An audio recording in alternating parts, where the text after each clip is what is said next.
دلوقتي هنحل اسئله على الدرس الاول اللي هو التكيف. السؤال الاول بيقول لي ضع علامه صح او غلط.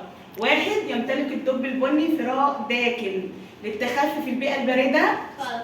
امال الدب البني بيعيش فين؟ التاني. اكتبي غلط.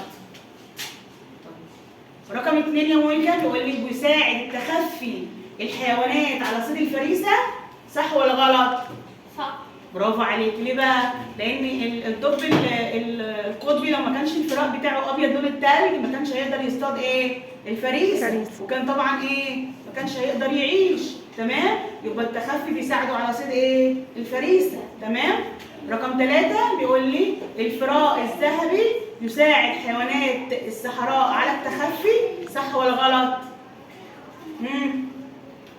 الفراء الذهبي ده بيساعد حيوانات الصحراء على التخفي؟ غلط.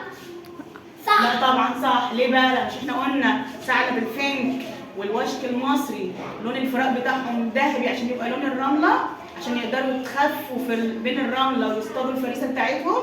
يبقى السؤال دوت ايه؟ صح. السؤال ده ايه؟ صح. يلا اكتبي. انا قلت صح يا ميس. طيب نيجي للسؤال رقم 4. بيقول لي يمتلك الدب القطبي فراء بني. الدب القطبي عنده فراء بني؟ غلط. برافو عليك. ليه بقى؟ لان الدب القطبي عنده فراء ايه؟ ابيض عشان يبقى لون ايه؟ التلج. تمام؟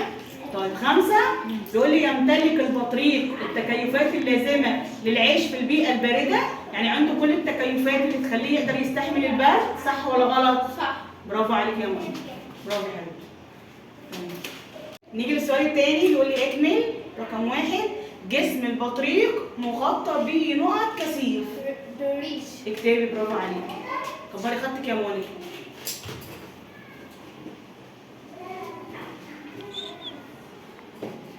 برافو. يلا السؤال الثاني يقول لي اقدام البطريق لا تتجمد لاحتوائها على ايه؟ على على ايه؟ انواع التمويه. اوعيه دمويه. برافو عليك. يلا اكتبي اوعيه. برافو. كبري خطك شويه بس خلاص سيبيه. يلا دمويه.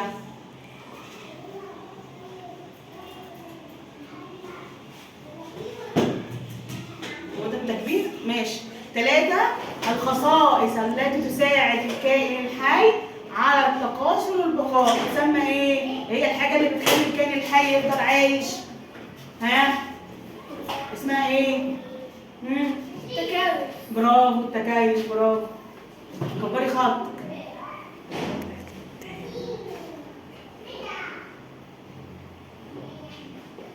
برافو.